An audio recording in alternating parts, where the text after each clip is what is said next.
Hey guys, welcome back. Let's get into it.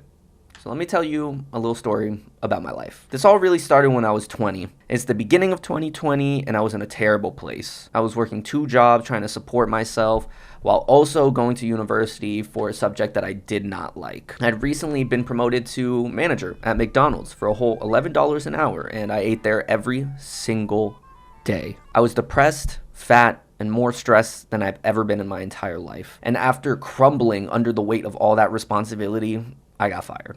I was living with my girlfriend at the time, and our relationship was falling apart, and so was I. She ended up leaving me, and rightfully so. Our relationship had been on the rocks for months at this point, and I was in no place to save it. Although it hurt, this was a chance at a new start.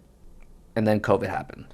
Thankfully, a few months previous, I'd gotten a job at a car rental company that was considered an essential business, so I still had a job. And at this point, things weren't amazing, but they were stable. I went to work, I had a little routine, played video games with my friends, and honestly, things were fine for the most part. But then I started to have this itching feeling that I needed a change. I just felt stuck. I had reached my limit living in my hometown, and I started to hate how it felt like everywhere I went was associated with a bad memory.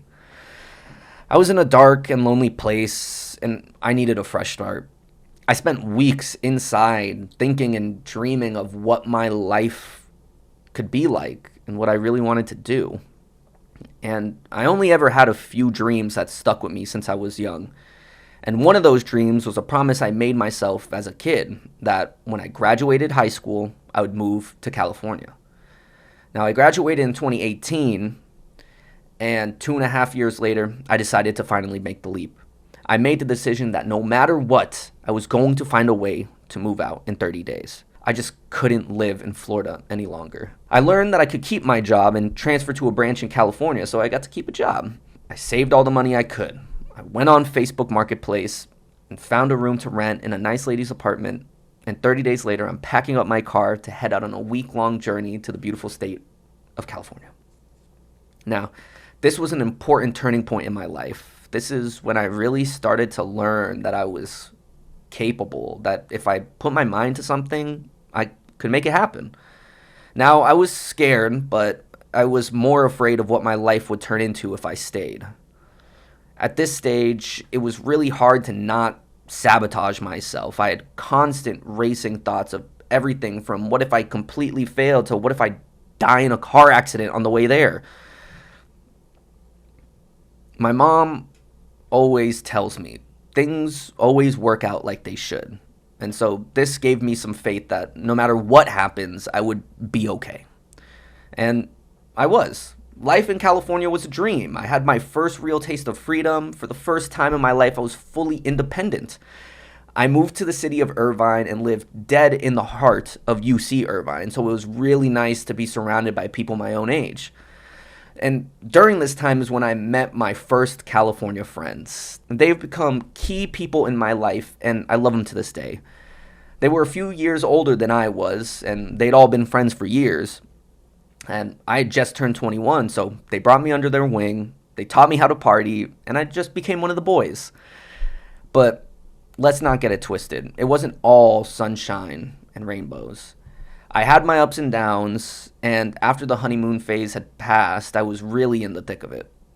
I went back to my journal from this time, and reading it was honestly really heartbreaking. That boy was just not prepared for the world that he jumped into. Like, I had friends, but I still felt lonely. I really had bad anxiety that led to really bad depressive episodes, and my self-confidence and respect was at an all-time low. A small excerpt from my journal at this time says, "Why am I like this? I'm losing faith in myself to do anything right. I can't even trust myself." At this point, acknowledging that I had anything good to contribute to society was harder to do than I would like to admit. One of the only things I had was my ability to have deep and meaningful conversations with people, either one-on-one or just in a small group. And I've never been much of a small talker, and I like to really just get straight to the deep things that people don't normally talk about. And still to this day, some of my favorite compliments have been things like, "You're a great listener," and "You're so intelligent for your age." And one of these compliments came from one of my closest friends. I met this man while working, cleaning cars at an enterprise in San Clemente, California. And we worked at a really slow branch, so we had a lot of downtime to just get to know each other. And we quickly became friends. This is one of the best humans I know, and he gave me a piece of advice that has stuck with me ever since. He told me with complete sincerity, Jacob, you have a good head on your shoulders. Don't waste it. Now, this was the first time in a long time that someone other than my family had really believed in me. This piece of advice has stuck with me, and I've really been able to apply it to so many parts of my life. And when I was just starting my fitness journey, I told myself over and over, you're 22 years old, Jacob. You're in your physical prime. Don't waste it. If I'm out and I'm acting a bit distant or antisocial, I would tell myself, this is a chance to connect with people and have some fun. Don't waste it. And when I had the chance to try something new and I wanted to bail, like the first time they took me out clubbing, I wanted to bail. I told myself, this is a great opportunity. Don't waste it. This is one of those important turning points in my life. This small compliment rang in my head for days after, and this person who I really respect probably doesn't even remember this, but he told me that I'm smart and that he believes in me, so why did I not believe him? I didn't believe him because I felt like a fraud. A smart person wouldn't let his life fall apart into shambles before feeling bothered to do anything about it. And like a smart person wouldn't waste all their time doing fuck all. A smart person wouldn't keep making the same mistakes over and over again. And this is when I started to think that maybe I have a problem. This is deeper than just depression. I hated myself so much that I would sabotage my own happiness because I didn't think I deserved to be happy. I'm a piece of shit. How dare I feel happiness? I even convinced myself that I liked being sad just because music hit harder. But at the end of the day, when I was laying in bed by myself in the middle of the night, all I wanted was to be happy. When you ask yourself, well, what does make you happy? And you come up blank, you realize just how down bad you really are. And I knew conceptually that for me, happiness wasn't about trying to feel good in every moment, but it was intentionally doing things for the happiness of my future self. But to be honest, at the time, that was really overwhelming because I could barely get myself out of bed in the morning, let alone think about my future self. And honestly, fuck that guy. I need me now.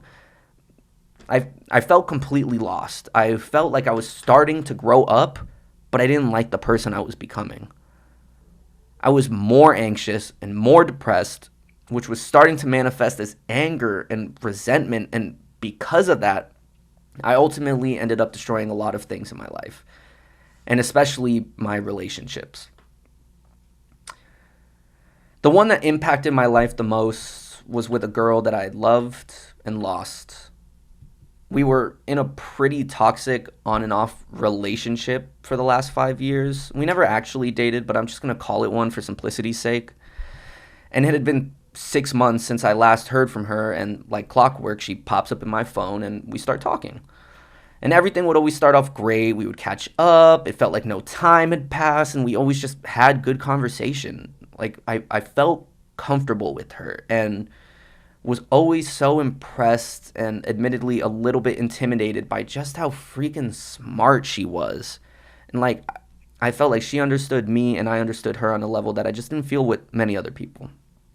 Now, of course, I had my bad habits and she had hers. And again, like clockwork, the cycle would continue. I would fall so hard for this girl and go crazy, desperate for love. I would always want to talk about our relationship and try to date her or try to see her. Even if we were living on the opposite side of the country, I would drive myself mad waiting and hoping for a reply back. And I was just so lonely that any sliver of attention would just make me go psycho and I would become terrified of getting abandoned. And all of this anxiety I would cause myself obsessing over this relationship would ultimately lead to a spiral into depression. And as I said, that depression manifested itself as resentment. And I ultimately paid the price when one night during this phase of us talking again, I was out with some friends and I had gotten drunk. And I'm not a huge drinker, so I wasn't prepared for how mad I was going to get. And I opened up our text and I sent terrible things that I knew would hurt her feelings. And in the moment, it felt like I was getting payback for all the stress I was causing myself. But what I really did was destroy my relationship with this person. And I tried to save it the next day, but it was too late. The damage had been done and the bridge had been burned. I even went back and I found the apology that I wrote down in my journal from this time. And wow.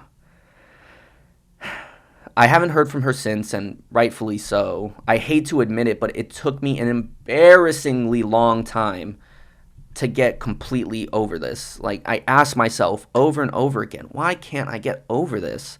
Why can't I get over her? And only through writing this script have I been able to admit to myself that I couldn't get over it because I never forgave myself for betraying not only this person who in hindsight was truly a good friend and didn't deserve that whatsoever, but also betraying myself, just doing something that I knew was ugly and mean. And at the exact same time, my California dream was coming to an end. I stopped showing up to work, I couldn't get myself out of bed, and my roommate left, and I was about to get kicked out of my apartment and owe $20,000 in unpaid rent. But this moment in my life, while sad, was an important part of my journey. It wasn't instant, but in hindsight, this was a turning point where I really knew that things needed to change. It wasn't until I started being honest and vulnerable with myself that I was able to accept how fucked up I was. Most of it was my fault, and the things that weren't my fault were my responsibility to deal with. And I just couldn't lie to myself anymore. The truth was here. I need help. I had to let go of my ego and face my fears. I had to leave California, the place of my dreams, and go back to Florida, the place I was running from. I felt like a failure. I was defeated and lost, and thankfully, I was coming back to a loving home, surrounded by family, and given a chance to start fresh again. And I quickly realized how much of a blessing that was. So don't waste it. I packed an entire apartment into my car and threw out everything that didn't fit and took off. I drove the whole length of America almost in complete silence. No music, no podcast, nothing. I was coked up on just bangs and anxiety and the need for speed. I felt like Max Verstappen the way I was absolutely cutting through this US because, wow, I only slept for a couple hours at rest stops, and I only ate the finest of gas station cuisine. And I completed the 34-hour, 2,500-mile journey in just 40 hours. With just 4 hours of sleep, I arrived at my parents' doorstep feeling like a loser. I had hit rock bottom again. But I remained hopeful because I knew that it could only go up from here, right? Wrong. After moving back to Florida, I had destroyed relationships with a lot of friends that I was really close to. And I got a text message that no one wants to get in a group chat that said, "We need to talk." Never a good sign. And I tortured myself waiting for this talk, and it ended up turning into an intervention that ended with, "I just don't think you're a good person." I have my journal entry from this day, and I'll read it to you. It says, "What they said was right, though. I haven't been the bestest friend or person. I regularly do the opposite of what they ask me to do and swoop in on any girl they talk to. And whether or not I was doing this unconsciously doesn't really matter because ultimately it was a choice that I made. And to be honest, I see this all as a blessing, no matter how much it hurts. Pain is temporary, but life moves on. I will, of course, allow myself to feel and work through any emotions that need to be healed. But my question now is, where do I go from here? Now, this is a completely different person from the kid that left 2 years ago. At this point, I had surrendered to the fact that I needed help. And so I started attending therapy, and I went to a psychiatrist and got put on mood stabilizers that honestly really help. I started exercising regularly and eating healthier. And for the first time in my life, I knew what it felt like to not be depressed. Today, things are thankfully much different and much better. I'm proud of the person I have become, and it's officially been 1 year since I've been back in Florida, and I'm the happiest and most fulfilled I've been in my entire life. My self-confidence is back, and I've built my previously non-existent self-respect up brick by brick, just stacking and stacking layers of evidence to prove to myself that I'm not a loser. And I have a drive that's fueled by the beauty and wonder of the world we live in and the people in it. And I'm back to my high school weight with 10 pounds of muscle on top. My relationships that I do have are flourishing, and I have a job that is fun and challenging and pays well. So overall, I'd say things are pretty good. But I would be doing a disservice to you if I said it was easy. This transformation is the hardest thing I've ever done, and it's been in the making for 3 years. This was a commitment that I didn't know I was making myself when I left 3 years ago. That I can do anything I set my mind to as long as I'm willing to put in the work that's required and commit to it every single day, knowing that it'll be boring, knowing that it's going to be hard, and knowing that it'll be months and possibly years before I reap the rewards. But what I learned was that people come and go, and I had to learn to trust myself.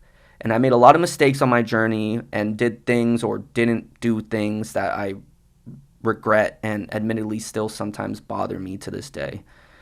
And I'm not perfect, nor do I claim to have it all figured out. But if I can help even one person avoid a trap that I've fallen for in the past, that would make me happy. Now, I really learned a lot about myself and healed a lot through the creation of this video. I spent about 4 or 5 days going over the script, adding here, editing here, and this was a project that really meant a lot to me, and this was just a story that I wanted to put out there. And I think that once I learned that it was okay to be vulnerable, not only with other people, but with myself, especially with myself, that good things come. Yeah. Like, comment, subscribe, all the YouTuber things. Thank you so much for watching. Mwah. I love you. Thanks so much.